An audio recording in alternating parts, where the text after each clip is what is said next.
You know, we're also testing the Bonnie. smarts here of Dr Google, because so many of us Dr Google, right? And Dr Chat GPT is the new technology in town, and it has the potential to revolutionise the way we get medical advice. Revolutionise it in a good way or a bad way? In fact, the newest model of this AI technology is so accurate that it could pass the US medical exam with ease. Wow. It's eliminating the need for doctors. One of those doctors, our doctor, Nick Coatsworth, joins us. Doc, good morning to you. So could Chat GPT be coming for your job? Carl, absolutely it could. I mean, the power of this artificial intelligence technology is just extraordinary. And I mean, what do we do as knowledge professionals? Why do we get paid a very good wage? It's because we go to university for 6 years, we train for 20 years, and we accumulate a whole heap of knowledge in our brains that we have to keep renewing. But this is going to be there for patients at the click of a button, and I think we as a profession need to adapt to it. Well, hang on a minute. We're always being told not to Dr Google, not to self-diagnose, not to do any of that rubbish online. How is that any different to Dr GPT? So, Sarah, this is going to be different because GPT is an artificial intelligence aggregator of all sorts of information. It can filter information. It can get information based on the questions that you put in a way that Google search engines simply can't do.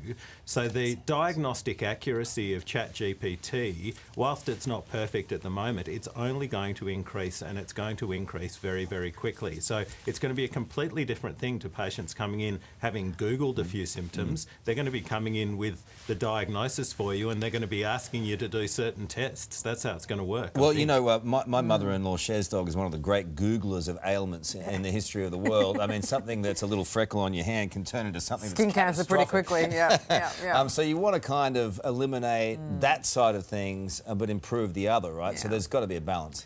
Yeah, there does. And whilst I'm really enthusiastic about this, ChatGPT is not exactly going to replace doctors, because, of course, what we have to do is we have to be able to interpret information. We have to be able to recommend treatment based on our knowledge of the patient. It's not so much what disease the patient has, but what sort of patient has the disease, and that affects your treatment just as much. It's the subtleties. I'm not sure I'm really out of a job yet. No, hopefully not just yet. I mean, we wanted to play a quick game here just to test what we're calling Doctor versus Robot. Are you ready for this? Are you ready for this? Oh, here we go. I'm ready. Okay.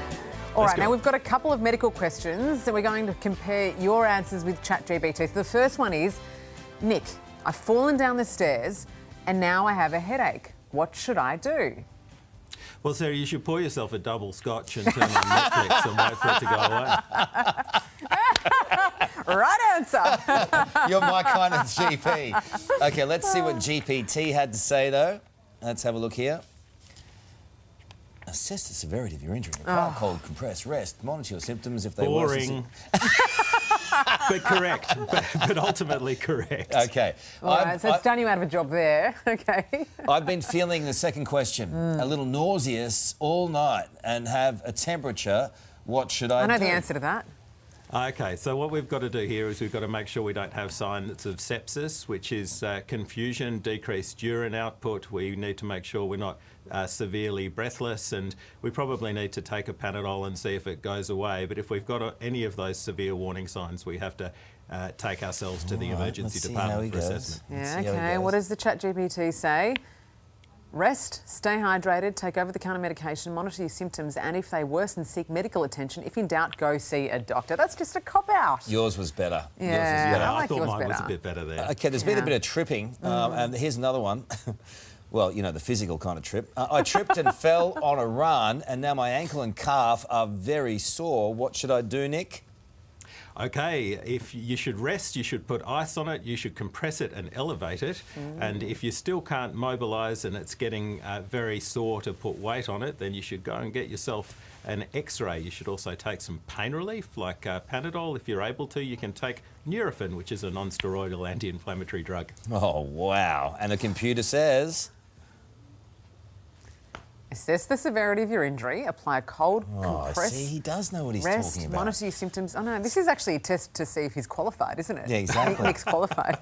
You passed, Dr Nick Coatsworth. I'm very glad I passed. I have to say, Carl and Sarah, I'm very glad. Do you know, I passed. one of the things is, as we come into the winter months, everyone's going to get a sore throat, right? Yep. And you want to make sure that you don't have an RSV or it doesn't develop into something like that. Worse. So there are going to be times when you always get consistently the same kind of thing, and so surely we'll get to a point where we can just get antibiotics for that thing that works for you.